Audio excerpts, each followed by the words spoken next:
ವೀಕ್ಷಕರೇ, AR ರೆಹಮಾನಿ ಹೇಳಿಕೆ ಕೊಟ್ಟ ನಂತರ ಕಂಗನಾ ರಾನವತ್ ಅವರು ತಮ್ಮ ಇನ್ಸ್ಟಾಗ್ರಾಮ್ ಸ್ಟೋರಿಯಲ್ಲಿ ಒಂದು ಪೋಸ್ಟ್ ಅನ್ನ ಹಾಕ್ತಾರೆ. ಅಲ್ಲಿ ಒಂದು ಮಹತ್ವದ ವೆರಿ ಇಂಪಾರ್ಟೆಂಟ್ ವಿಚಾರವನ್ನ ಅವರು ಬಹಿರಂಗ ಪಡಿಸ್ತಾರೆ. ಏನ್ ಬರ್ಕೊಳ್ತಾರೆ? ನನ್ನ ಸಿನಿಮಾ ಯಾವುದು ಎಮರ್ಜೆನ್ಸಿ ಸಿನಿಮಾ ಮಾಡಿದ್ರಲ್ವಾ, ಸೊ ಆ ಎಮರ್ಜೆನ್ಸಿ ಸಿನಿಮಾಗೆ AR ರೆಹಮಾನ್ ಅವರನ್ನ ನಾವು ಸಂಪರ್ಕ ಮಾಡಿದ್ವಿ. ಯಾಕೆ? ಆಬ್ವಿಯಸ್ಲಿ ಸಿನಿಮಾದ ಸಂಗೀತವನ್ನ ಅವರೇ ಮಾಡ್ಬೇಕನ್ನುವಂಥದ್ದು ಕಂಗನಾ ರಾನವತ್ ಅವರ ಆಶಯ ಆಗಿತ್ತು. ಹಾಗಾಗಿ ಅವರನ್ನು ಕಾಂಟ್ಯಾಕ್ಟ್ ಮಾಡ್ತಾರೆ.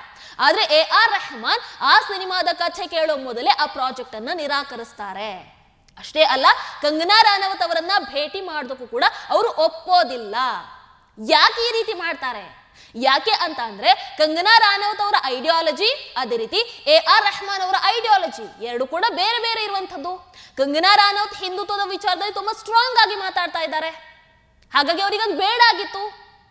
ಹಾಗಾದ್ರೆ ಈಗ ನೀವೇ ಒಂದು ಬಾರಿ ಯೋಚನೆ ಮಾಡಿ, ಒಬ್ಬ ವ್ಯಕ್ತಿ ತನ್ನ ನಿರ್ಧಾರವನ್ನ, ತನ್ನ ಪ್ರಾಜೆಕ್ಟ್ ಅನ್ನ ಅಂಡ್ ಅದರ ಗುಣಮಟ್ಟದ ಆಧಾರದಲ್ಲಿ ಅವರು ಅಳೆಯೋದಿಲ್ಲ, ಬದಲಿಗೆ ತನ್ನ ವಿಚಾರಧಾರೆಯ ಆಧಾರದಲ್ಲಿ ತಗೊಳ್ತಾರೆ ಅಂತಂದ್ರೆ ಅವರ ಮನಸ್ಥಿತಿ ಎಷ್ಟು ಅಪಾಯಕಾರಿ ಇರಬಹುದು.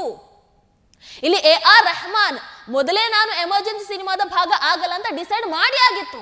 ಯಾಕಂದ್ರೆ ಅವರ ಐಡಿಯಾಲಜಿ ಬೇರೆ ಆಗಿತ್ತು.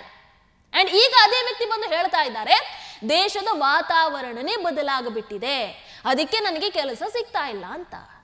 ವಾರೇ ವಾ, ಇಲ್ಲೇ ಗೊತ್ತಾಗ್ಲಿಲ್ವಾ AR ರೆಹಮಾನ್ ಅವರ ಡಬಲ್ ಸ್ಟ್ಯಾಂಡರ್ಡ್ ಏನು ಅಂತ? ಇಲ್ಲೇ ಎಕ್ಸ್ಪೋಸ್ ಆಯ್ತಲ್ವಾ? ಈ ಕಾರ್ಯಕ್ರಮವನ್ನ ಪೂರ್ತಿ ವೀಕ್ಷಿಸಲು ಯೂಟ್ಯೂಬ್ನಲ್ಲಿ ಟಿವಿ ವಿಕ್ರಮ ಚಾನೆಲ್ಗೆ ಭೇಟಿ ಕೊಡಿ, ಸಬ್ಸ್ಕ್ರೈಬ್ ಮಾಡಿ.